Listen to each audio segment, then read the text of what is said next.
So we're here today at Huntingdon Racecourse for the official launch of the 2018 Weatherbys Cheltenham Festival Betting Guide, and I've been joined by the author Matt Toombs.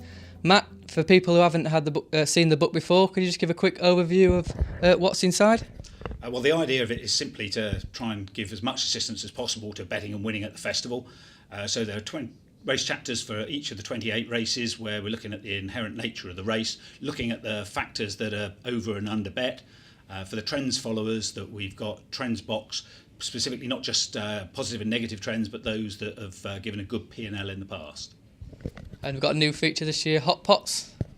Looking at which of the races tend to favour horses at short prices, specifically as well, looking at the trainers who've done well with hot pots and those who haven't. Yeah, and also joining you, you've got 4 guest authors. Can you just give us a brief overview of who's involved and what they're contributing to the guide? Yeah, it's great to be welcoming some of them back. Talked about the inherent nature of the race that I talk about in the race chapters. Then each year you need to look at the individual renewal. Lydia Hislop's back to look at the race tactics there. Kevin Blake had a fantastic run last year with his bankers or busts. He's got all the busts beaten, including a 9-2 on shot with Duvan. So there'll be a lot of interest in what he's opposing this year. Tony Keenan returns as well with all sorts of interesting betting angles. One I'm particularly interested in is how to bet the Gordon Elliott horses. I think certainly in Britain the Gordon Elliott horses are still not necessarily being fully factored in the price into the market. And we teamed up with Sporting Life for the first time this year. It's fantastic to have Ben Limford, who's got a fantastic long-term success on his value bet column, and he's talking about some of the big talking points each day.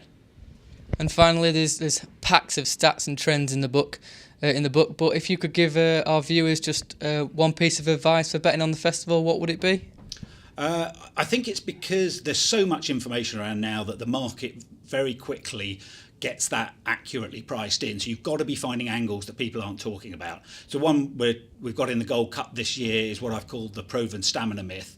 If you go to preview evenings, if you listen to pundits, they all talk about how you have to have proven stamina in the Gold Cup. And actually the opposite's been true. 25 horses have lined up this century, stepping up from around 3 miles for the first time. 7 have won. You'd have made a 77% profit backing them all. And it's those sorts of angles that you need where the market has a misconception, and that's hopefully what the book can provide. Yeah, and as previously mentioned, the book is out now, and it's also available digitally for the first time. For more information on how to purchase, just visit bettrends.co.uk/Cheltenham.